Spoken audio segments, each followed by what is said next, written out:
Մինչև տարվա վերջ մենք, այսպես ասած, թղթի վրա պետքա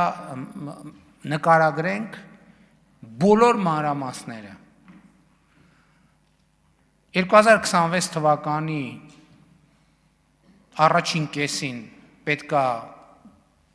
համաձայնեցնենք, երկրորդ կեսին պետքա սկսեն շինարարական աշխատանքները։ Էսա պլանը, բայց ես ընդ որում սա նորություն չի, բայց ես սրա մասին չէի ուզում ասեի, այսօր էլ չէի ուզում ասեի։ Ինչի,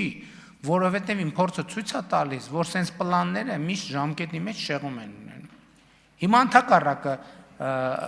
չնայած մենք դեռ պլանի մեջ ենք, բայց տեսեք, ըստ էության լրատվությունը մենք տեսնում ենք, որ նախագահ Թրամփի թիմի նույն շրջանակն է աշխատում Մերձավոր Արևելքի թեմայի հետ կապ, մի քանի շատ կարևոր առանցքային թեմաների հետ կապված։ Եվ այդ մարդիկ նաև օբյեկտիվ հանգամանքների բերումով ծանրաբեռնվում են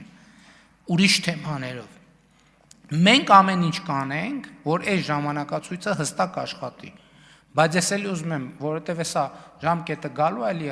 համաձայնեցրիք թե չէ, եթե հանկարծ մի շաբաթ, երկու շաբաթ ուշանա, էլի նոր աղմուկ առնելու, բայց ես այս գլխից գիտեմ, որ